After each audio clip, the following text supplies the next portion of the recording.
చేపట్టింది. కొత్తగా ఏర్పాటు చేసిన 25 రెవెన్యూ డివిజన్లలో కుప్పం కూడా ఒకటి.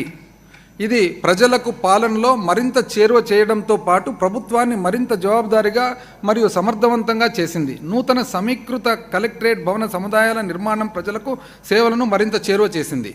పౌరుల రక్షణ మరియు భద్రతను పెంపొందించడానికి మా ప్రభుత్వం పునర్వ్యవస్థీకరణలో భాగంగా అవసరమైన చోట కొత్త పోలీస్ సబ్ డివిజన్లను మరియు పోలీస్ స్టేషన్లను ఏర్పాటు చేసింది.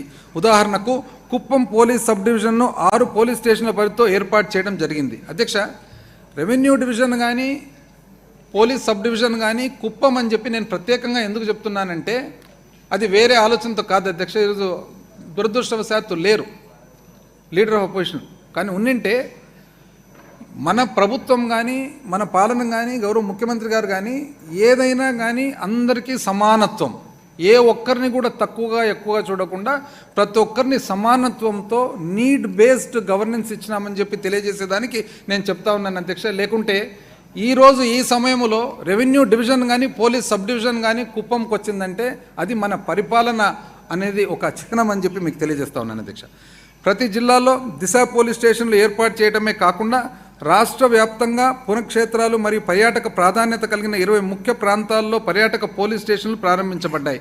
భద్రత మౌలిక సదుపాయాలు పెంచడం ద్వారా ప్రజా భద్రత మరింత మెరుగుపడింది.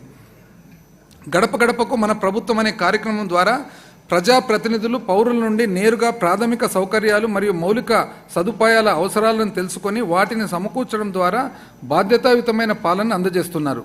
ఈ కార్యక్రమంలో భాగంగా అత్యధిక ప్రాధాన్యత కలిగిన 58,288 పనులను 2,356 కోట్ల రూపాయల అంచనా వ్యయంతో మంజూరు చేయగా ఇప్పటి వరకు 729 కోట్ల రూపాయలతో 17,239 పనులు పూర్తయ్యాయి.